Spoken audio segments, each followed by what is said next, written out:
গেল ৬ মাসে অভিযানে ৩০ জঙ্গি মারা যাওয়ায় নিজেদের অনেকটাই সফল দাবি করছে আইন শৃঙ্খলা বাহিনী। দীর্ঘমেয়াদী সমাধানে বন্দুকযুদ্ধ উপায় নয় মত বিশ্লেষকদের। ইসি পুনর্গঠন নিয়ে বিকেলে রাষ্ট্রপতির সঙ্গে আওয়ামী লীগের সংলাপ, আইনের খসড়া চূড়ান্ত হওয়ার অপেক্ষায়, জানালেন দলের নেতারা।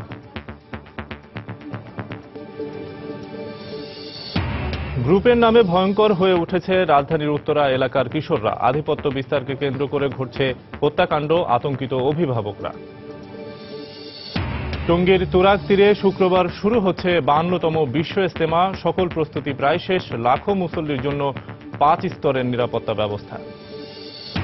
এবং নিজের শাসনামলে বহু আন্তর্জাতিক সন্ত্রাসী হামলা থেকে যুক্তরাষ্ট্রকে রক্ষা করার দাবি ওবামার। শিকাগো থেকে দিলেন বিদায়ী ভাষণ।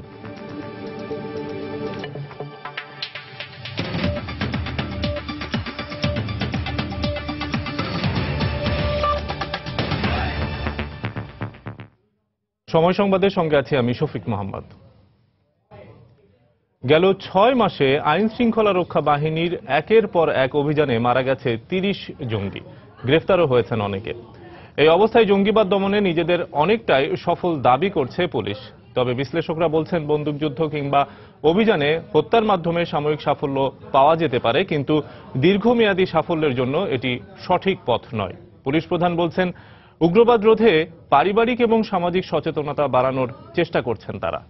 খান মোহাম্মদ রুমেলের রিপোর্ট। গুলশান হোলি আর্টিজান হামলার ভয়াবহতা ও নৃশংসতায় গোটা দেশ যখন শোকে স্তব্ধ, তার কয়েক সপ্তাহের ব্যবধানে কল্যাণপুরে পুলিশি অভিযানে মারা যায় 10 জঙ্গি। জঙ্গি আস্তানা থেকে উদ্ধার হয় আইএসের পতাকা ও পোশাক। বড় ধরনের নাশকতার প্রস্তুতি নিতেই জঙ্গিরা এখানে আস্তানা গেড়েছিল বলে জানানো হয় পুলিশের পক্ষ থেকে। নারায়ণগঞ্জে আরেকটি অভিযানে 90 জেএমবির সামরিক শাখা প্রধান তামিম চৌধুরী সহ 3 জন মারা যায় 27 আগস্ট। এরপর একে একে রাজধানীর রূপনগর, আজিমপুর, গাজীপুরের পাতারটেক, টাঙ্গাইল, আশুলিয়া ও আশকোনায় আলাদা আলাদা অভিযানে নিহত হয় 28 জঙ্গি। সবশেষ মোহাম্মদপুরে পুলিশের সঙ্গে বন্দুকযুদ্ধে মারা যায় গুলশান হামলার অন্যতম 2 পরিকল্পনাকারী মারজান ও সাদ্দাম। বিশ্লেষকরা বলছেন, এগুলো হতে পারে জঙ্গিবাদ মোকাবেলার আপাত সমাধান, কিন্তু দীর্ঘমেয়াদে জঙ্গিবাদ নির্মূল করতে গেলে কাজ করতে হবে শেকড় থেকে। কখনো কখনো সেটা প্রয়োজন হতে পারে, যেটা হোলি আর্টিজানে হয়েছিল। শেষ পর্যন্ত মিলিটারি সলিউশন, সামাজিকীকরণের ভিতরে, আপনার রাজনীতির ভিতরে জঙ্গি তৈরি করার উপাদান রেখে দিয়ে আপনি মিলিটারি সলিউশন দিয়ে তো এই বিষয়টার সমাধান করতে পারবেন না। পুলিশের সবচাইতে জঙ্গি দমনের যে কার্যক্রমটি, যে সার্ভাইলেন্স ক্যাপাবিলিটি, অর্থাৎ গোয়েন্দা নেটওয়ার্কিং জনগণের ভিতরে, এটি সুপ্রতিষ্ঠিত করতে হবে।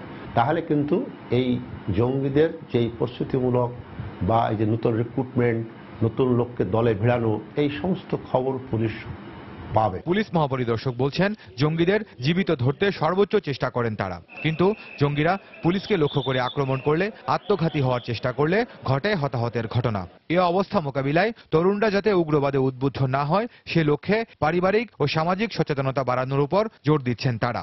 ফ্যামিলি থেকে যদি এই প্রতিরোধটা আসে, এই সচেতনতা যদি আসে যে তার সন্তান, তার আত্মীয় স্বজন কেউ এই পথে যাচ্ছে কিনা, মানুষকে সচেতন করতে পারলেই আমরা এই রেডিকালাইজেশন যেটা হচ্ছে, এটা আমরা হয়তো বন্ধ করতে পারবো বা কমাতে পারবো। পুলিশ প্রধান আরো বলেন, বর্তমান বিশ্বে অবাধ তথ্য প্রবাহের ফলে সাম্প্রতিক বৈশ্বিক প্রেক্ষাপটের কারণেও দেশি জঙ্গিরা উদ্বুদ্ধ হচ্ছে। খান মোহাম্মদ রুমেল, সময় সংবাদ, ঢাকা। প্রধানমন্ত্রী শেখ হাসিনা বলেছেন, সব শ্রেণী পেশার মানুষকে এক হয়েই দেশ থেকে জঙ্গিবাদ নির্মূল করতে হবে। ধর্মের অপব্যাখ্যা দিয়ে চালানো উগ্রবাদ কোনোভাবেই সহ্য করা হবে না। বঙ্গবন্ধুর স্বদেশ প্রত্যাবর্তন দিবস উপলক্ষে গতকাল সোহরাওয়ার্দী উদ্যানে আওয়ামী লীগের জনসভায় প্রধানমন্ত্রী একথা বলেন। প্রধানমন্ত্রী আরও বলেন, যারা নির্বাচন ঠেকানোর নামে একসময় মানুষ হত্যা করেছিল, তাদের গণ আদালতে বিচার করা হবে। জাতির পিতা বঙ্গবন্ধুর স্বদেশ প্রত্যাবর্তন দিবস উপলক্ষে ঐতিহাসিক সোহরাওয়ার্দী উদ্যানে জনসভার আয়োজন বাংলাদেশ আওয়ামী লীগের। যে উদ্যান থেকে ৭১-এ জাতির পিতা স্বাধীনতার ডাক দিয়েছিলেন, স্বদেশের মাটিতে ফিরে যে উদ্যানে প্রথম পা রেখেছিলেন স্বাধীন বাংলার রূপকার বঙ্গবন্ধু, সেই উদ্যানেই জনসভায় বঙ্গবন্ধু কন্যা প্রধানমন্ত্রী শেখ হাসিনা। লাখো কর্মী সমর্থকের উদ্দেশ্যে ভাষণে দলীয় সভাপতি ও প্রধানমন্ত্রী শেখ হাসিনা বলেন, জাতির পিতাকে হত্যার পরেই কলুষিত হয় দেশের রাজনীতি, শুরু হয় ষড়যন্ত্র। ৭৫ হত্যাকাণ্ডের পর বাংলাদেশে কি ঘটেছিল? ষড়যন্ত্রের রাজনীতি। জাতির পিতা যদি বেঁচে থাকতেন, অন্তত ২৫-৩০ বছর আগেই বাংলাদেশ উন্নত সমৃদ্ধ দেশ হিসেবে গড়ে উঠত। এ সময় বিএনপিকে উদ্দেশ্য করে শেখ হাসিনা বলেন, যারা ক্ষমতায় যাওয়ার জন্য দেশের মানুষকে পুড়িয়ে হত্যা করেছে তাদের বিচার হবে গণ আদালতে। যে মানুষ হত্যা করে এবং যারা এই যুদ্ধাপরাধীদের মন্ত্রী বানায়, তাদের হাতে এই দেশের গণতন্ত্র আর তাদের মুখে গণতন্ত্র সুরক্ষার কথা এটা কোনোদিন মানায় না। জঙ্গিদেরও তারা উস্কে দিচ্ছে। বাংলার জনগণই একদিন এদের বিচার করবে। বেগম খালেদা জিয়া এতিমদের টাকা আত্মসাৎ করার অপরাধেই বিচারের সম্মুখীন হতে ভীত বলেও মন্তব্য করেন শেখ হাসিনা। এতিমের টাকা চুরি করে খেয়েছেন, মামলায় হাজিরা দিতে একদিন যান তো 10 দিন যান না, পালিয়ে বেড়ান। ব্যাপারটা কি? এতেই তো ধরা পড়ে যায় যে চোরের মন পুলিশ পুলিশ।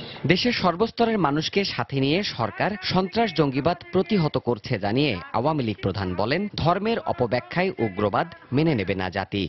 এই বাংলাদেশে কখনো কোনো সন্ত্রাসের স্থান হবে না। তার জন্য সকলের কাছে আমি আহ্বান জানাই, সকলকে ঐক্যবদ্ধ হয়ে সন্ত্রাস জঙ্গিবাদের বিরুদ্ধে প্রতিরোধ গড়ে তুলতে হবে। আগামীতে বঙ্গবন্ধুর দেখানো পথেই ক্ষুধা দারিদ্র্য মুক্ত সমৃদ্ধ বাংলাদেশ গড়ে তোলার দৃঢ় অঙ্গীকারও ব্যক্ত করেন আওয়ামী লীগ প্রধান ও প্রধানমন্ত্রী শেখ হাসিনা। উন্নত সমৃদ্ধ বাংলাদেশ হিসেবে গড়ে তুলব। দেবাশিস রায়, সময় সংবাদ, ঢাকা। এই বাংলাদেশে নির্বাচন কমিশন গঠন আইনের খসড়া তৈরি করা হয়েছে এবং এটি চূড়ান্ত হওয়ার অপেক্ষায় আছে বলে জানালেন আওয়ামী লীগের উপদেষ্টা পরিষদের এক সদস্য। এ আইনের বাস্তবায়ন হলে নির্বাচন কমিশন গঠন নিয়ে দ্বন্দ্বের অবসান ঘটবে বলেও মনে করেন বিশ্লেষকরা। এদিকে নির্বাচন কমিশন পুনর্গঠন ইস্যুতে বঙ্গভবনে উদ্যোগকে স্বাগত জানিয়ে স্বাধীন ও নিরপেক্ষ কমিশন গঠনে রাষ্ট্রপতিকে সর্বাত্মক সহযোগিতা করার কথা জানালেন আওয়ামী লীগের নেতারা। নতুন নির্বাচন কমিশন গঠনের লক্ষ্যে গত 18 ডিসেম্বর রাজনৈতিক দলগুলোর সঙ্গে রাষ্ট্রপতির সংলাপ শুরু হয়। মোট 22টি নিবন্ধিত রাজনৈতিক দলকে সংলাপের জন্য ডেকেছেন রাষ্ট্রপতি। এরই ধারাবাহিকতায় আজ বঙ্গভবনে রাষ্ট্রপতির সঙ্গে সংলাপে বসবেন আওয়ামী লীগের সভাপতি শেখ হাসিনার নেতৃত্বে 19 সদস্যের প্রতিনিধি দল। দলটির সঙ্গে আলোচনার মধ্য দিয়ে রাজনৈতিক দলগুলোর সঙ্গে রাষ্ট্রপতির চলমান সংলাপ শেষ হতে পারে বলে জানা যায় বিভিন্ন মাধ্যম থেকে। দলের পক্ষ থেকে এই ব্যাপারে আমরা আমাদের সুপারিশ মহামান্য রাষ্ট্রপতিকে দিব। সার্বিক নির্বাচনটা যাতে সুষ্ঠু হয়, সুন্দর হয়, সরকার সেই ব্যাপারে আমরা নির্বাচন প্রক্রিয়ার ব্যাপারেও কিছু সাজেশন হয়তো চিন্তা দিব আর কি। নির্বাচন কমিশন গঠনের ব্যাপারে আমরা মহামান্য রাষ্ট্রপতিকে সর্বাত্মক সহযোগিতা করব। ইতিমধ্যে নির্বাচন কমিশন গঠন আইনের খসড়া তৈরি করা হয়েছে এবং এটি চূড়ান্ত হওয়ার অপেক্ষায় আছে বলে জানালেন আওয়ামী লীগের উপদেষ্টা মণ্ডলীর এই সদস্য। একটা আইন যদি হয়ে যায়, সেই আইনের মাধ্যমেই সেখানে আইনের বিভিন্ন ধারা থাকবেন, তাদের কোয়ালিফিকেশন, ডিসকোয়ালিফিকেশন, তারা কি ধরনের লোককে কমিশন নিযুক্ত করা হবে, সেখানে পরিষ্কারভাবে লেখা থাকবে। তা আমার মনে হয় যদি তাই হয় আইনটা, তাহলে আমাদের দেশে এই রাজনৈতিক মণ্ডলে যে একটা দ্বিধাদ্বন্দ্ব নির্বাচন কমিশন নিয়ে, তাদের নিরপেক্ষতা নিয়ে, এটা ধীরে ধীরে জন্য অবসর হয়ে যাবে। আগামী ফেব্রুয়ারিতেই শেষ হচ্ছে বর্তমান নির্বাচন কমিশনের মেয়াদ। এর মধ্যে নির্বাচন কমিশন সংক্রান্ত আইনটির চূড়ান্ত রূপ দেয়া কার্যত অসম্ভব বলে ধারণা করছেন বিশ্লেষকরা। ইজাজ সৌমিক, সময় সংবাদ, ঢাকা। গ্রুপের নামে ভয়ঙ্কর হয়ে উঠেছে রাজধানীর উত্তরা এলাকার কিশোররা। প্রথমে সাধারণ পার্টি করার মধ্যে সীমাবদ্ধ থাকলেও এখন তা পরিণত হয়েছে আধিপত্য বিস্তারে, যার সবশেষ শিকার উত্তরা ট্রাস্ট স্কুল অ্যান্ড কলেজের 8ম শ্রেণীর ছাত্র আদনান কবির। শাহরিয়ার জামান দ্বীপের রিপোর্ট। আদনান কবির উত্তরার ট্রাস্ট স্কুল অ্যান্ড কলেজের 8ম শ্রেণীর ছাত্র। গেল শুক্রবার সন্ধ্যায় সন্ত্রাসীরা হকিস্টিক দিয়ে পিটিয়ে এবং কুপিয়ে মারাত্মকভাবে আহত করে তাকে। এরপর উদ্ধার করে হাসপাতালে নেওয়া হলেও বাঁচানো যায়নি তাকে। সকালে ঘটনাস্থল উত্তরার 13 নম্বর সেক্টরের 17 নম্বর রোডে গিয়ে দেখা যায় আদনানকে যে বাড়ির সামনে কুপিয়ে হত্যা করা হয়েছিল সেখানে এখনো লেগে আছে রক্তের দাগ। এই নৃশংস ঘটনার পর থেকেই ছেলের কবরের পাশে রাত দিন বসে থাকতে দেখা যায় বাবাকে। কাঁদতে কাঁদতে বললেন, আশেপাশের এত মানুষ ঘটনাটি দেখলেও এগিয়ে আসেননি কেউ। তিনি এই ঘটনার দৃষ্টান্তমূলক বিচার দাবি করেন। একটা কুকুরকেও মানুষ এইভাবে করবে না। একটা 13 বছরের বাচ্চা কি অপরাধ করতে পারে, মানে যে তাকে 50টা কোপ দিতে হবে। আমি মাননীয় প্রধানমন্ত্রী এবং মাননীয় স্বরাষ্ট্রমন্ত্রীর কাছে আকুল আবেদন, এইটার সুষ্ঠু তদন্ত করে যাতে আমার এই বাচ্চাটা সুষ্ঠু বিচার পায়। আর মা কাউসারা বেগমের কণ্ঠেও প্রকাশ পেল সন্তান হারানোর তীব্র যন্ত্রণা। আমি সুষ্ঠু বিচার চাই, যাতে কোনো মায়ের বুক আর এভাবে খালি না হয়। এদিকে আদনান নিহত হওয়ার ঘটনায় শুক্রবার রাতেই বাবা কবির হোসেন বাদী হয়ে উত্তরা পশ্চিম থানায় মামলা করেছেন। মামলায় 12 জন কিশোরকে আসামি করা হয়। এদের মধ্যে 3 জনকে পুলিশ গ্রেফতার করলেও বাকিরা পলাতক। অনুসন্ধানে জানা গেছে রাজধানীর উত্তর এলাকায় নিয়ন্ত্রণ করে কিশোরদের 5টি গ্রুপ। এলাকায় আধিপত্য বিস্তারই এসব গ্রুপের প্রধান উদ্দেশ্য। এছাড়াও মূলত হর্ন বাজিয়ে প্রচন্ড গতিতে মোটরসাইকেল চালিয়ে মেয়েদের উত্ত্যক্ত করাও এদের কাজ। এই গ্রুপগুলোর সদস্যদের বয়স 14 থেকে 16 বছরের মধ্যে। এদের বেশিরভাগ উচ্চবিত্ত ও মধ্যবিত্ত পরিবারের সন্তান। গ্রুপের বেশিরভাগ সদস্যরাই উত্তরার Milestone college, Cambrian college, Uttara high school, Rajuk trust school and কলেজের 8ম, 9ম, 10ম শ্রেণীর শিক্ষার্থী। এ বিষয়ে উত্তরার ট্রাস্ট স্কুল অ্যান্ড কলেজের প্রধান শিক্ষক বশিরউদ্দিন ভুইয়া বলেন, এটি সামাজিক অবক্ষয়। একটা ছাত্র আসলে এরা কিন্তু বেশিরভাগ সময় ব্যয় করে বাসা বাড়িতে বা মা বাবা বা পরিবারের সান্নিধ্যে। পরিবার থেকে এদেরকে আরো বেশি লোক আপনার নিয়মিত খোঁজ খবর রাখা উচিত, চলাফেরা কোথায় কোথায় যাচ্ছে। এই ঘটনা রোধে সবাইকে এগিয়ে আসার আহ্বান জানান তিনি। শাহরিয়ার জামান দীপ, সময় সংবাদ, ঢাকা। সময় সংবাদে আরো থাকছে, বড় বড় আবাসন প্রকল্প ব্যর্থ হওয়ার পরও চট্টগ্রামে 3000 কোটি টাকা ব্যয়ে আরও একটি উপশহর গড়ার পরিকল্পনা। প্লট বরাদ্দে নীতিমালা পরিবর্তনের তাগিদ নগরবিদদের। নিজের শাসন আমলে বহু আন্তর্জাতিক সন্ত্রাসী হামলা থেকে যুক্তরাষ্ট্রকে রক্ষা করার দাবি করেছেন মার্কিন প্রেসিডেন্ট বারাক ওবামা। তিনি বলেছেন, তার গোয়েন্দাদের কঠোর নজরদারির কারণে আন্তর্জাতিক কোনো সন্ত্রাসী গোষ্ঠীর হামলা পরিকল্পনায় সফল হয়নি। শিকাগো অঙ্গরাজ্যের ইলিনয়ে বাংলাদেশের স্থানীয় সময় সকাল 8টায় বিদায়ী ভাষণে ওবামা একথা বলেন। যুক্তরাষ্ট্র আগের চেয়ে শক্তিশালী অবস্থানে আছে বলেও মন্তব্য করেন তিনি। বিদায়ী ভাষণে নিজের শাসনকাল এবং দেশের ভবিষ্যৎ নিয়েও কথা বলেন ওবামা। ওবামা তার বক্তব্যে বলেন, কৃষ্ণাঙ্গদের প্রতি বৈষম্য এখন রয়েই গেছে, তবে এই বৈষম্য আইন করে দূর করা যাবে না, সেই জন্য বদলাতে হবে মানসিকতা। এছাড়াও তিনি বলেন, গণতন্ত্র রক্ষা করা খুবই কঠিন এবং এটি ধারাবাহিক প্রক্রিয়া। একই সঙ্গে তিনি তার প্রতিশ্রুতিগুলোর কথা মনে করিয়ে দিয়ে বলেন, বেকারত্বের হার কমিয়ে আনা, কিউবানদের সঙ্গে সম্পর্ক স্থাপন, ইরানের পারমাণবিক কার্যক্রম বন্ধ করা, 9/11-এর হামলার পরিকল্পনাকারীদের ধরা কিংবা স্বাস্থ্য খাতে পরিবর্তনের অঙ্গীকার করেছিলেন তিনি, যা বাস্তবে করেও দেখিয়েছেন।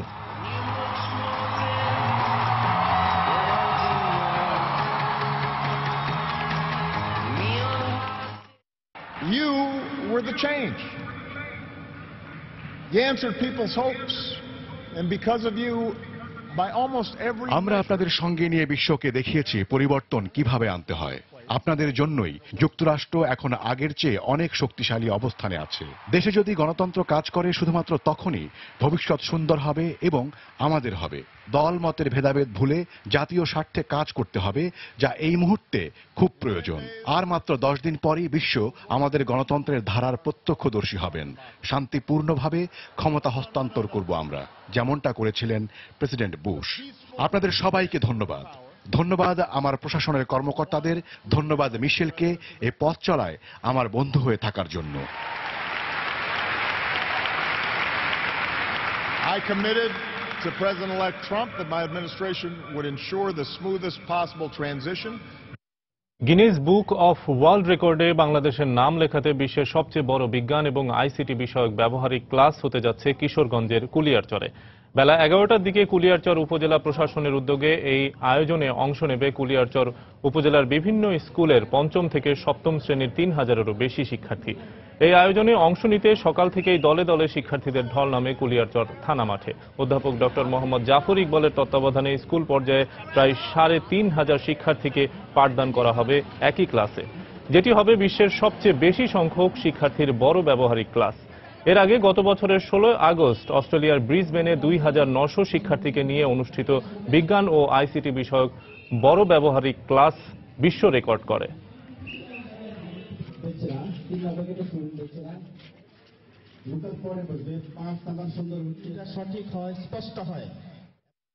বিজ্ঞান ও আইসিটি সম্পর্কে একটা ব্যবহারিক ক্লাস হবে। ক্লাসটা আমাদের ডক্টর জাফর ইকবাল নেবে। তো এই ক্লাসটা আমরা অনেক কিছু শিখনীয় আছে, তা এতে আমরা অনেক আনন্দিত মনে করছি। বিজ্ঞান ক্লাসের মাধ্যমে আমি অনেক কিছু জানতে পারবো, অনেক জ্ঞান অর্জন করতে পারবো। ভালো লাগছে যে এত বড় অনুষ্ঠান হচ্ছে আমাদের স্কুলের মাঠে, আবার আমরা এই অনুষ্ঠানে পার্টিসিপেট করতে পারছি। আমি এখানে সবার সাথে অংশগ্রহণ করছি, তাই আমার অনেক ভালো লাগছে। বিশ্বের সর্ববৃহৎ ব্যবহারিক ক্লাস, এটা সারা বিশ্বে একটা আলোড়ন সৃষ্টি করতে যাচ্ছে এবং এই যে একটা চেতনা আমাদের কোমলমতি শিশুদের মনে এবং আমাদের অভিভাবকদের মনে কাজ করছে, এটা সত্যি পরবর্তী প্রজন্মের জন্য একটা উদাহরণ হয়ে থাকবে। দর্শক, কিশোরগঞ্জের কুলিয়ারচরে আছেন আমাদের সহকর্মী তরিকুল ইসলাম সৌরভ। আমরা এখন সরাসরি চলে যাচ্ছি তার কাছে। সৌরভ, আমি এই মুহূর্তে দাঁড়িয়ে রয়েছি বিশ্বের সবচেয়ে বড় ক্লাসরুমে। আপনি জানেন যে কিশোরগঞ্জের একটি স্কুল প্রাঙ্গণে এইটি অবকাঠামো তৈরি করা হয়েছে। সেখানে 3000-200-র বেশি শিক্ষার্থী অংশ নিয়েছে। ইতিমধ্যে সব শিক্ষার্থী কিন্তু ক্লাসরুমে বসে গেছে। আর এই ক্লাসটি নেওয়া হয়ে গেলেই এটি হয়ে উঠবে পৃথিবীর সবচেয়ে বড় ক্লাসরুম এবং গিনেস বুক অব রেকর্ডসে এটি বাংলাদেশের নামটি স্থান পাবে। আপনাকে বলে রাখি, এর 4 মাস আগেই অস্ট্রেলিয়ার ব্রিসবেনের কুইন্স পার্কে শিক্ষার্থীরা তাদের বিজ্ঞান সপ্তাহ উপলক্ষে একটি ক্লাস করেছিল। সেখানে 2900 শিক্ষার্থী অংশ নিয়েছিল। আর এই 4 মাসের মাথায় বাংলাদেশ সেটিকে টপকে প্রথম স্থান অধিকার করবে এবং এটি যদি সম্ভব হয় এবং সার্থকভাবে যদি। দর্শক, আমরা কিশোরগঞ্জের কুলিয়ারচরে ছিলাম এতক্ষণ। সেখানে সবচেয়ে বেশি শিক্ষার্থীদের অংশগ্রহণে বিজ্ঞান এবং আইসিটি বিষয়ক ক্লাস হচ্ছে। আমরা পরে আবারও সেখানে ফিরব।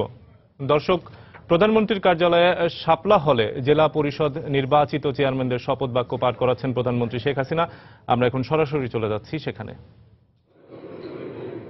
ধন্যবাদ। বসেন।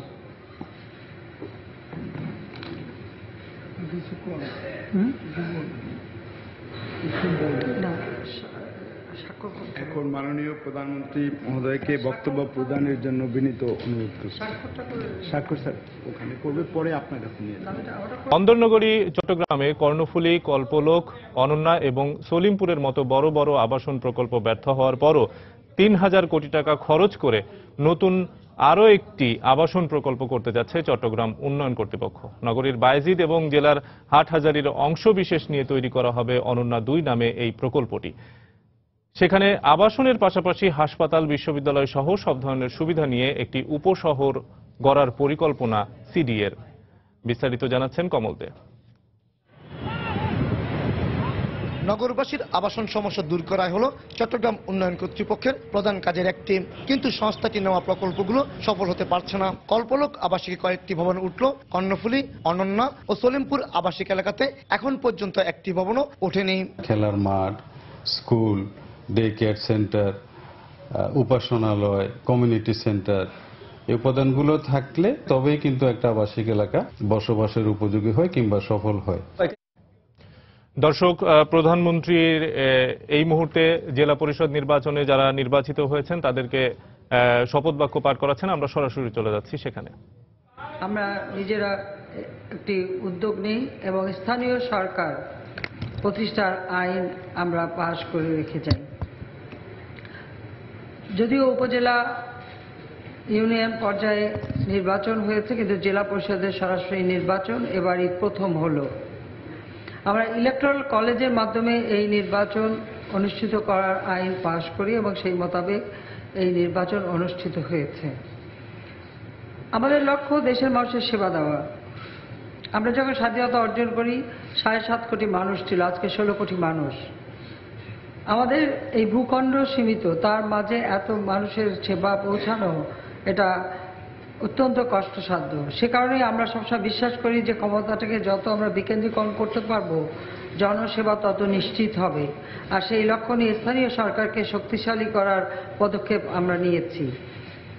আমরা জেলা পরিষদে এর পূর্বে প্রশাসক নিয়োগ দিয়েছি, আর এবারে আমরা সরাসরি নির্বাচনের মাধ্যমে নির্বাচিত সদস্যগণ যাতে জেলা মানুষের সেবা করতে পারেন সেই পদক্ষেপ আমরা নিয়েছি। ইতিমধ্যে বেশ কিছু কাজ আমরা যেমন উপজেলা পর্যায়ে দিয়ে দিয়েছি, হস্তান্তর করেছি, এবং জেলা পরিষদের হাতেও যথেষ্ট ক্ষমতা থাকবে মানুষের সেবা নিশ্চিত করা এবং জেলার সার্বিক উন্নয়নের। আমি চাই সততা, নিষ্ঠা, একাগ্রতার সাথে আপনারা দায়িত্ব পালন করবেন। আপনাদের মূল লক্ষ্যটা হবে যে মানুষের সেবা করা। জাতির পিতা আমাদের স্বাধীনতা দিয়ে গেছেন, এই স্বাধীনতাকে আমরা অর্থবহ করতে চাই, এই স্বাধীনতার সুফল প্রতিটি মানুষের ঘরে ঘরে আমরা পৌঁছে দিতে চাই। আমাদের সরকার, বিশেষ করে আওয়ামী লীগ সরকার যখনই ক্ষমতা এসেছে আমরা জনগণের সেবা নিশ্চিত করেছি, দেশকে উন্নয়নের পথে আমরা এগিয়ে নিয়ে যাচ্ছি। 2008 নির্বাচনের পর যখন আমরা সরকারে আসি, আমরা যে অবস্থায় একটা দেশকে পেয়েছিলাম, সর্বক্ষেত্রে একটা শৃঙ্খলা ফিরিয়ে এনে অর্থনৈতিক উন্নয়নের অগ্রযাত্রাটা ঠিক কিভাবে করা যায় তার পদক্ষেপ নিয়ে আমরা যে এগিয়ে যাচ্ছি, তার শুভ ফলটা দেশের মানুষ পাচ্ছে। সারা দেশের উন্নয়ন আমাদের লক্ষ্য। স্বাধীনতা জাতির পিতা আমাদের দিয়ে গেছে, উন্নয়নের পথও কিন্তু তিনি দেখিয়ে গেছেন। তারই নির্দিষ্ট পথে আমরা আমাদের অর্থনৈতিক নীতিমালা, সামাজিক নিরাপত্তা, অবকাঠামোগত উন্নয়ন এবং দেশকে বিশ্বের কাছে একটা মর্যাদাপূর্ণ দেশ হিসেবে প্রতিষ্ঠা করার লক্ষ্য নিয়ে আমরা আমাদের পদক্ষেপ নিচ্ছি। আপনাদের উপর যে অর্পিত দায়িত্ব এবং আজকে যে শপথ আপনারা নিলেন, কাজে সেই শপথ অনুযায়ী আপনাদেরকে দেশ ও জাতির সেবায় নিবেদিত প্রাণ হয়ে কাজ করতে হবে। আপনাদের মনে রাখতে হবে যে এদেশের মানুষ দীর্ঘদিন শোষিত, বঞ্চিত ছিল, নিগৃহীত ছিল। 1975 সালে জাতির পিতাকে হত্যার পর থেকে এদেশের মানুষের ভাগ্য নিয়ে ছিনিমিনি খেলা হয়েছিল। কেবলমাত্র আওয়ামী লীগ সরকার আসার পর বাংলাদেশের মানুষ প্রথম উপলব্ধি করতে পারে যে সরকার জনগণের সেবা করে এবং জনগণ তার সুফল পায়। সরকার শুধু ওই নিজেদের ক্ষমতা ভোগ করতে আসে না, এবং সেটা আমরা প্রমাণ করেছি।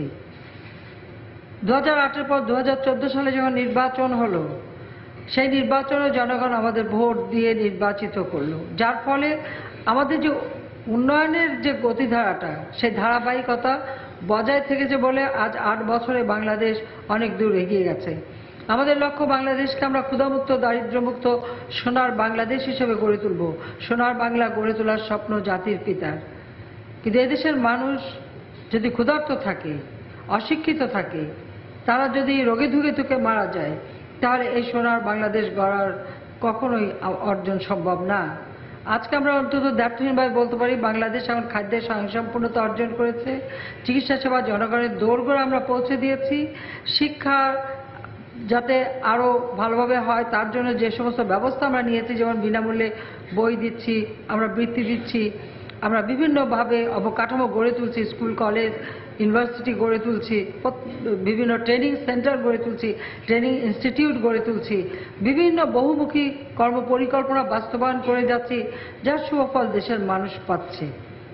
কাজে আপনাদের উপর এটাই দায়িত্ব থাকবে যে প্রতিটি উন্নয়নের কাজ যাতে যথাযথভাবে, সঠিকভাবে বাস্তবায়ন হয় এবং আপনাদের জেলা, সেই জেলার সার্বিক উন্নয়ন এবং কি কি সমস্যা আছে সেগুলি খুঁজে বের করা, কি করলে পরে সেই জেলার আরও উন্নতি হতে পারে সেদিকে দৃষ্টি দেওয়া এবং দেশকে জাতির পিতার স্বপ্নের সোনার বাংলাদেশ হিসেবে গড়ে তোলার প্রত্যয় নিয়ে আপনাদের কাজ করতে হবে, সেটুকুই আমি চাই। আমি আশা করি যে বাংলাদেশ যেহেতু আজকে স্বাধীন দেশ, 45 বছর কিন্তু স্বাধীনতার পার হয়ে গেছে। আজকে জাতির পিতা যদি বেঁচে থাকতেন, বাংলাদেশের জনগণের জীবনে যদি ওই 75-15 আগস্টের কালো রাত না আসতো, তাহলে এই বাংলাদেশ অন্তত 25-30 বছর আগেই উন্নত, সমৃদ্ধ সোনার বাংলাদেশ হিসেবে গড়ে উঠত, জাতির পিতা গড়ে তুলতেন। কিন্তু তিনি সমাপ্ত করে যেতে পারেননি। দায়িত্ব আমাদের, আমরা তার অসমাপ্ত কাজ সম্পন্ন করতে চাই। সেজন্যই আমরা দিনরাত অক্লান্ত পরিশ্রম করে সুনির্দিষ্ট নীতিমালা নিয়ে, পদক্ষেপ নিয়ে এগিয়ে যাচ্ছি, যার শুভফল দেশ পাচ্ছে। কাজে এই ধারাবাহিকতা যাতে বজায় থাকে আমি চাই আপনারা অন্তত সেই দায়িত্ব পালন করবেন। আবার এটুকুই আপনাদের কাছে আমার চাওয়া। আমি আপনাদের সবাইকে ধন্যবাদ জানাই যে শত বাধা শত বিঘ্ন অনেক কিছু চড়াই উতরাই পার হয়েও আজকে বাংলাদেশ বিশ্বব্যাপী যে সম্মান পেয়েছে, উন্নয়নের মহিষোপানে পা রেখেছে, আজকে বাংলাদেশ এগিয়ে যাচ্ছে। বাংলাদেশ যে এগিয়ে যাচ্ছে এটা যেন আর কোনোদিন থেমে না যায়। আমরা আমাদের অভিষ্ট লক্ষ্যে পৌঁছাবো ইনশাআল্লাহ। জাতির পিতার স্বপ্নের সোনার বাংলাদেশ আমরা গড়ে তুলে দুঃখী মানুষের মুখে হাসি ফোটাবো। জয় বাংলা, জয় বঙ্গবন্ধু, বাংলাদেশ। শপথ অনুষ্ঠানে বক্তব্য রাখছিলেন প্রধানমন্ত্রী শেখ হাসিনা। সময় সংবাদে আরো থাকছে। অল্প সংখ্যক উত্তীর্ণ হওয়ায় স্নাতকের শিক্ষার্থী পায়নি রাজশাহী প্রযুক্তি বিশ্ববিদ্যালয়। ভর্তিচ্ছুরা কঠিন প্রশ্নপত্র পদ্ধতিকে দায়ী করলেও কর্তৃপক্ষ বলছে স্বাভাবিক।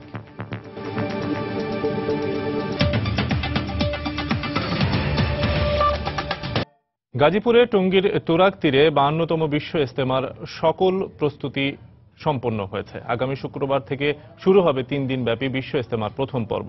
আয়োজকরা জানান স্বেচ্ছাশ্রমের ভিত্তিতে 161 একর জমির ওপর নির্মাণ করা হয়েছে সুবিশাল প্যান্ডেল। মুসল্লিদের যাতায়াত নির্বিঘ্ন করতে সেনাবাহিনীর ইঞ্জিনিয়ারিং কোরের সদস্যরা তুরাগ নদীতে 7টি ভাসমান ব্রিজ নির্মাণ করেছেন। ইজতেমা ময়দানে বসানো হয়েছে সিসিটিভি ক্যামেরা সহ ওয়াচ টাওয়ার। লাখো মুসল্লির জন্য নেওয়া হয়েছে 5 স্তরের নিরাপত্তা ব্যবস্থা। পুলিশ এবং র্যাবের পাশাপাশি সাদা পোশাকে আইন শৃঙ্খলা বাহিনীর সদস্যরা দায়িত্ব পালন করবেন বলে জানিয়েছে পুলিশ। কোনো অপশক্তি এখানে কোনো অপ্রীতিশীল ঘটনা না ঘটাইতে পারে, অস্থিতিশীল পরিস্থিতি সৃষ্টি করতে না পারে, মুসলমানদের মধ্যে যাতে কোনো ভীতি সঞ্চার সৃষ্টি করতে না পারে সে ব্যাপারে আমরা গোয়েন্দা নজরদারি আমাদের অব্যাহত আছে। 28টি ব্লকের প্রত্যেকটিতে 312 জন করে একসাথে সর্বমোট 8106 জন মুসল্লি টয়লেট ব্যবহার করতে পারবেন। বিদেশি মেহমানদের জন্য 124টি গোসলখানা এবং 54টি অজুখানার ব্যবস্থা করা হয়েছে। গাড়ির ধাক্কায় প্রথম আলো পত্রিকার প্রধান চিত্র সাংবাদিক জিয়াউল ইসলাম আহত হবার ঘটনায় অভিনেতা কল্যাণ কোরাইয়াকে গ্রেফতার করেছে কলাবাগান থানা পুলিশ। মঙ্গলবার বিকেলে রাজধানীর তেজগাঁও মণিপুরি পাড়ার বাসা থেকে কল্যাণকে গ্রেফতার করা হয়েছে বলে জানান কলাবাগান থানার ভারপ্রাপ্ত কর্মকর্তা ইয়াসির আরাফাত। এর আগে দুর্ঘটনার বিষয়ে থানায় একটি মামলা করেন প্রথম আলোর প্রধান নিরাপত্তা ব্যবস্থাপক মেজর অবসরপ্রাপ্ত সাজ্জাদুল কবির। সোমবার রাত 12টার দিকে মোটরসাইকেলে বাসায় যাওয়ার পথে বসুন্ধরা সিটির সামনে একটি প্রাইভেট কার পেছন থেকে জিয়াউল ইসলামকে ধাক্কা দিয়ে পালিয়ে যায়। এতে মাথা এবং পায়ে গুরুতর আঘাত পান তিনি। বর্তমানে জিয়াউলকে অ্যাপোলো হাসপাতালের নিবিড় পরিচর্যা কেন্দ্রে রাখা হয়েছে। ভর্তি ইচ্ছুদের মধ্যে অল্প সংখ্যক শিক্ষার্থী উত্তীর্ণ হয় রাজশাহী প্রকৌশল ও প্রযুক্তি বিশ্ববিদ্যালয়ের রুয়েট 2016-17 শিক্ষাবর্ষে স্নাতক কোর্সে ভর্তির জন্য 3টি বিভাগে কোনো শিক্ষার্থী পায়নি। এ অবস্থার জন্য ভর্তিচ্ছুরা কঠিন প্রশ্নপত্র পদ্ধতিকে দায়ী করলেও রুয়েটের দায়িত্বশীল ব্যক্তিরা এটিকে স্বাভাবিক বলে দাবি করছেন। তবে সংকট উত্তরণে একাডেমিক কাউন্সিলে এ বিষয়ে চূড়ান্ত সিদ্ধান্ত নেয়ার কথা জানান উপাচার্য। আব্দুস সালামের তোলা ছবিতে বিস্তারিত জানাচ্ছেন সাইফুর রহমান রকি।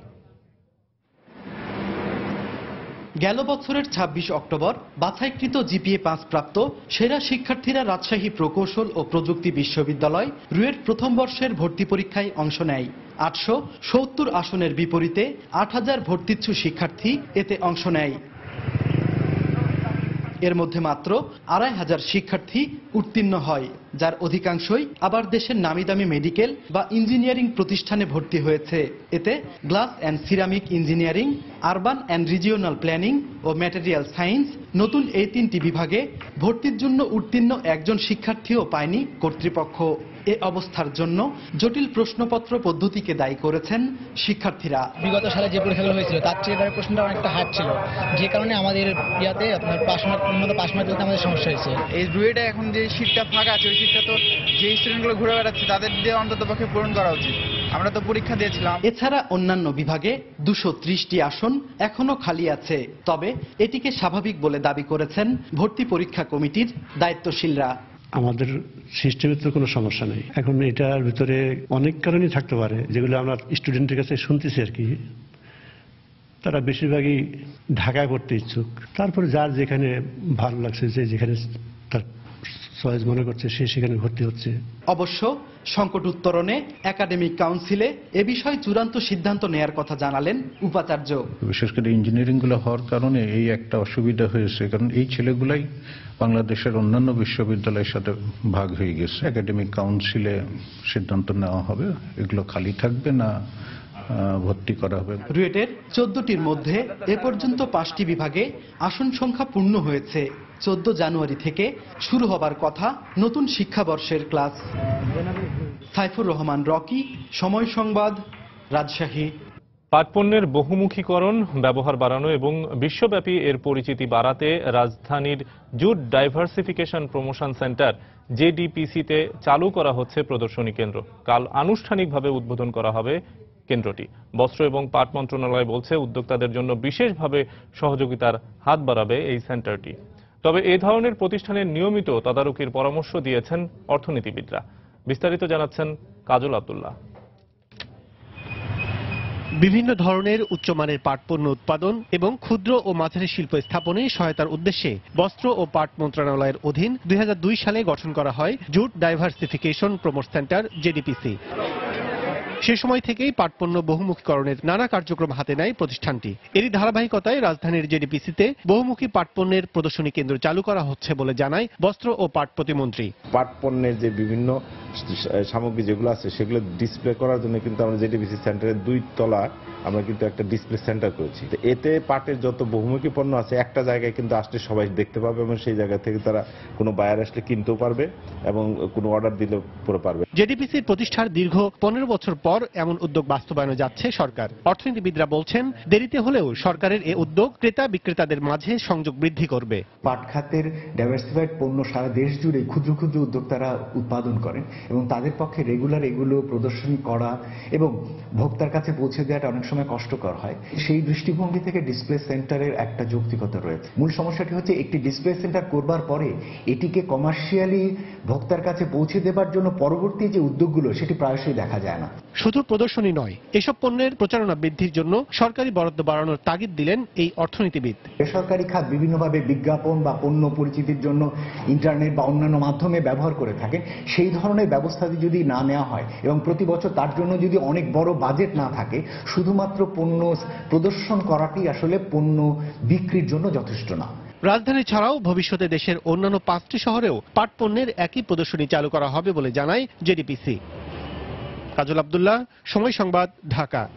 দর্শক, আগেই জানিয়েছি গিনেস বুক অফ ওয়ার্ল্ড রেকর্ডে বাংলাদেশের নাম লেখাতে বিশ্বের সবচেয়ে বড় বিজ্ঞান এবং আইসিটি বিষয়ক ব্যবহারিক ক্লাস হতে যাচ্ছে কিশোরগঞ্জের কুলিয়ারচরে।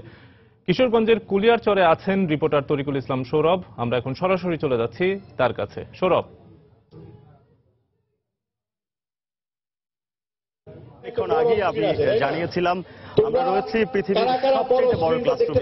কিশোরগঞ্জের কুলিয়ারচরের এই থানা মাঠ প্রাঙ্গণে এই একটি অবকাঠামো তৈরি করা হচ্ছে। সেই অবকাঠামোতে 3200 শিক্ষার্থী এই মুহূর্তে একসাথে ক্লাস করছে এবং এই ক্লাসটি নিচ্ছে এই ক্লাসটি নিচ্ছেন শিক্ষাবিদ ডক্টর জাফর ইকবাল। এখন এটির একটি ডেমো ক্লাস হচ্ছে, অর্থাৎ মহড়া ক্লাস হচ্ছে। 11টার পর থেকে মূল ক্লাস শুরু হবে এবং সেটি 1.5 ঘন্টা ব্যাপী হবে। এবং আজকের এই সবচেয়ে বড় ক্লাসরুম, পৃথিবীর সবচেয়ে বড় ক্লাসে পড়ানো হবে চুম্বক তরঙ্গ নিয়ে এবং সেই বিষয়ে জাফর ইকবাল স্যার তো থাকবেনই, এর পাশাপাশি 80 জন স্থানীয় শিক্ষক শিক্ষিকা সহায়তা করবেন এই বিষয়টি। আপনাকে বলি যে এবার বাংলাদেশের তো বটেই, সারা পৃথিবীর মধ্যে এটি একটি যুগান্তকারী ঘটনা। এটি এত সংখ্যক শিক্ষার্থীর অংশগ্রহণ পৃথিবীর সবচেয়ে বড় একটি ঘটনা এবং এরকম ঘটনাটি এর আগে ঘটেছিল অস্ট্রেলিয়ার ব্রিসবনে। সেখানে কিন্তু আমরা দেখেছিলাম 2900 শিক্ষার্থী অংশ নিয়েছিল। এরপরে 4 মাসের মাথায় বাংলাদেশ সেটিকে টপকে যাচ্ছে, অর্থাৎ বাংলাদেশ এখন 3200 শিক্ষার্থী নিয়ে এই ক্লাসরুমটি অনুষ্ঠিত করছে। এর আগে অস্ট্রেলিয়া কিন্তু দক্ষিণ আফ্রিকাকে ছাড়িয়ে গিয়েছিল, তার আগে দক্ষিণ আফ্রিকা ছাড়িয়েছিল ভারতকে। তার মানে আমরা এখন বলতে পারি ভারত, দক্ষিণ আফ্রিকা এবং অস্ট্রেলিয়াকে ছাড়িয়ে বাংলাদেশে পৃথিবীর সবচেয়ে বড় আইসিটি ব্যবহারিক ক্লাস অনুষ্ঠিত হচ্ছে এবং এই ক্লাসটি তে 3200 শিক্ষার্থী অংশ নিয়েছে। এই পুরো এলাকাটিতে 800 বেঞ্চ দেওয়া হয়েছে এবং প্রতি বেঞ্চে 4 জন করে শিক্ষার্থী অংশগ্রহণ করছে। আপনাকে বলে রাখি যে এই অনুষ্ঠানটির জন্য এর আগে কিন্তু সংবাদ সম্মেলন করে জানানো হয়েছিল বুক রেকর্ডে স্টিল কেউ করে আসলে, বুঝছো? লোহা তো স্টিল আর লোহা তো একই জিনিস, স্টিল আর লোহা তো একই জিনিস। অলরাইট, তাহলে তোমাদের কার কার চুম্বক আছে হাত তুলো দেখি। আছে তোমার কাছে? তোমার বাসায় চুম্বক আছে, স্কুলে আছে চুম্বক আছে তোমাদের চুম্বক? হ্যাঁ আছে। কোথায় পেয়েছো চুম্বক? ওটা বলো, চুম্বকটা কোথায় পেয়েছো তুমি বলো। তোমার কাছে যে চুম্বকটা আছে সেটা তুমি কোথায় পেয়েছো? হ্যাঁ তুমি বলো, চলে আসো এখানে।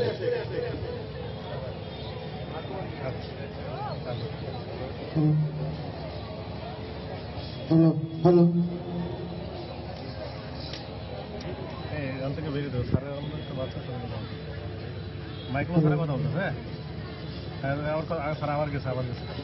অলরাইট, সে আমাকে বলেছে যে টিন থেকে একটা চুম্বক পেয়েছে। Very good. যদি টিন থেকে চুম্বক পাওয়া যায় তাহলে তো খুবই ভালো, কিন্তু সবসময় তো আমরা চুম্বক পাই না, তাই না? দোকান থেকে কিনতে হয়, নাহলে কোথা থেকে অর্ডার দিতে হয়, অনেক কিছু করতে হয়। কাজে চুম্বক তো সবসময় আমার হাতে কাছে থাকে না। স্কুলে মেবি থাকে চুম্বক। অলরাইট, একটা মোটর যদি থাকে ওটা যদি ভেঙে যায় তো ভিতর থেকে চুম্বক বের হয়। সেই জন্য আমরা ওই ঝামেলায় যাব না। আমরা আজকে নিজেরা চুম্বক বানাবো, বুঝছো? চুম্বক কেমনি করে বানাতে হয় কে বলতে পারবে? অলরাইট, আমি তোমাদেরকে শিখিয়ে দিব। আজকে তোমাদেরকে শিখিয়ে দিব। তোমাদের সবাইকে আমরা একটা ছোট, সবাইকে তো 2 জন করে একটা পাবে, একটা বাক্স দেব। সেই বাক্সের ভিতরে সবকিছু থাকবে কেমন করে চুম্বক বানাতে হয় সেটা। অলরাইট, তাহলে প্রথম কাজটা আমরা কি করব? আমরা একটা চুম্বক বানাবো। তারপরে চুম্বক হয়েছে কিনা সেটা আমরা কেমনি করে বুঝতে পারবো বলো? চুম্বক হয়েছে কিনা কেমনি করে বুঝতে পারবো? যদি আমরা একটা লোহা দেই, সেই লোহাটাকে আকর্ষণ করে, তাহলে বুঝবো যে এটা চুম্বক হয়েছে, ঠিক কিনা? তাহলে খুবই সোজা। আমি আগে বানালাম, এটা হলো কিনা আমি টেস্ট করবো কিভাবে? এক টুকরা লোহা দিয়ে দেখবো এটাকে আকর্ষণ করে কিনা, বুঝেছো? চুম্বক দিয়ে আর কি করা যায় বলো দেখি? কম্পাস বানানো যায়। তোমরা কি জানো সেটা? হ্যাঁ জানো, কম্পাস বানানো যায়। কম্পাস মানে কি বলো? একটা চুম্বককে আমি যদি সুতা দিয়ে ঝুলিয়ে দেই তখন সেই চুম্বকটা কি করে? চুম্বকটা উত্তর দক্ষিণ হয়ে যায়, জানো সেটা? এখানে উত্তর কোন দিক বলো দেখি? কোন দিক? হ্যাঁ এখানে উত্তর কোন দিক? হ্যাঁ পিছনে, ওইদিকে উত্তর, তাই তো? ওইটা হচ্ছে কি উত্তর দিক, এটা হচ্ছে কি দক্ষিণ দিক, তাই তো? আমরা যদি একটা কম্পাস থাকে, আমরা যে কম্পাসটা রাখি তাহলে কম্পাসটা উত্তর দিকে হয়ে যাবে, উত্তর দক্ষিণ হয়ে যাবে। তোমরা সেটা জানো নাকি জানো না? অলরাইট, যারা জানো না কোনো সমস্যা নাই, এখন তো জেনে গেলে, তাই তো? এখন জেনে গেছো।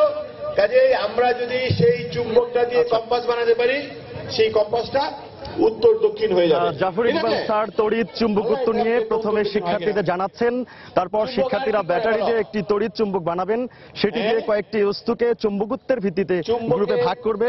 সবশেষে তারা তাদের চুম্বকত্ব দিয়ে একটি ক্যাম্পাস বানাবেন।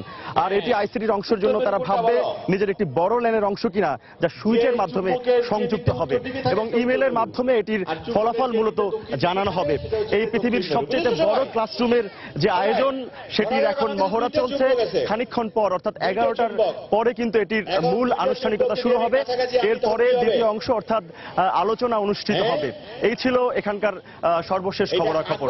শফিক।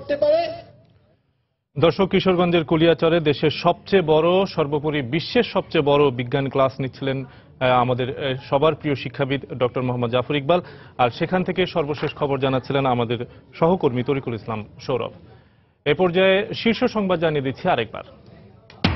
গেল 6 মাসের অভিযানে 30 জঙ্গি মারা যাওয়ায় নিজেদের অনেকটাই সফল দাবি করছে আইন শৃঙ্খলা বাহিনী। দীর্ঘমেয়াদী সমাধানে বন্দুকযুদ্ধ উপায় নয়, মত বিশ্লেষকদের।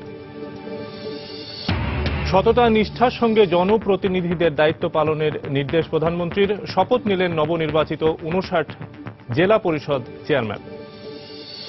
ইসি পুনর্গঠন নিয়ে বিকেলে রাষ্ট্রপতির সঙ্গে আওয়ামী লীগের সংলাপ। আইনের খসড়া চূড়ান্ত হওয়ার অপেক্ষায়, জানালেন দলের নেতারা।